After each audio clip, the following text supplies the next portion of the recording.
In this Adobe Photoshop tutorial, we're gonna learn how to write realistically on a rock. This process will also work on any hard surface. This text effect will fully editable, meaning you can change it anytime, keeping all the effects. I have two example photos here. Depending on the photos or a style, the process can vary a little. We're gonna discuss everything in this tutorial. So without any further ado, let's get started. First, we're gonna use this photo. All the photos are available for you to download. Check the links in the description to download them. Select the type tool and write, let's say, rock. Press Ctrl Command and T and resize and reposition it. I will select this font called Gorilla. It's a free font and it's available for you to download as well. This font isn't a clean font, and that's what we need here. When something is engraved on a hard surface, it shouldn't have a clean edge, at least if you do it with hands. I'll keep the color black. Color doesn't matter. Maybe it will at the end. I'll discuss about that later. Now right click and convert it into a smart object. Now double click on the text layer to open layer style dialog box. From blending options, decrease the fill opacity to 0. This is different from just the opacity. Opacity removes everything and fill opacity keeps the effects or style. Now go to bevels and emboss. Here we can keep a style in your bevel. Techniques smooth is okay. Increase the depth. These settings will be different from photos to photos and how you want the text to be placed. The angle is very important. It controls where the lights are coming from.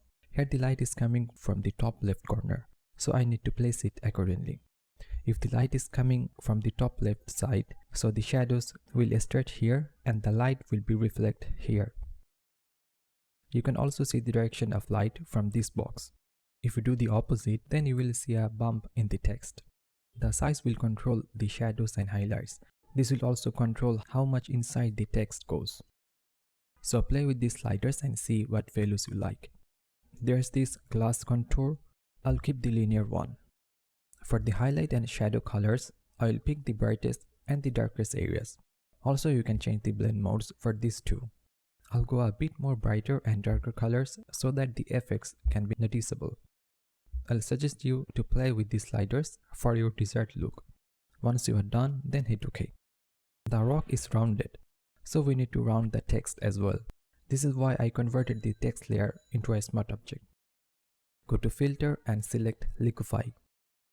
Check Show Backdrop and select Use Layer Backdrop. There are only two layers, so it doesn't matter actually.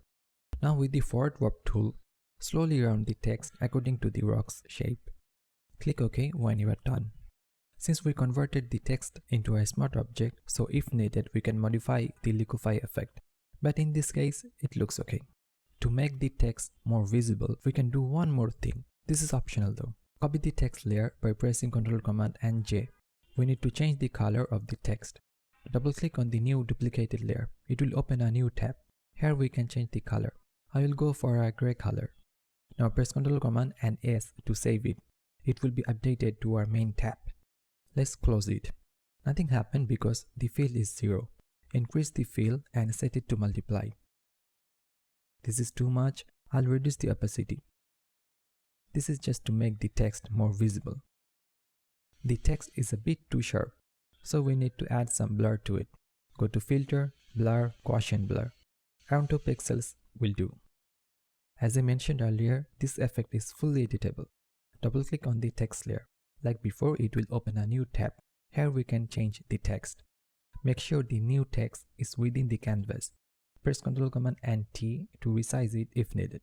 Now press Ctrl Command and S to save it. It will be updated to the main tab. Since we converted the first text layer into a smart object and then copy it, so it will be updated to the other text layer as well. Let's rename the layers. Now let's go to the second example. I did the same thing here. I just changed the lighting direction. It's coming from the top. By the way, if you want the text to have a bump effect, then just change the lighting direction. There are some people who can write in this way. This takes more work though. You can also have that bump text effect by changing the direction to up or down depending on the angle.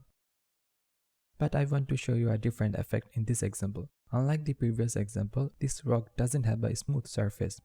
So we can create some ups and downs inside the text. Go to Texture, and here these water textures can give you a similar look.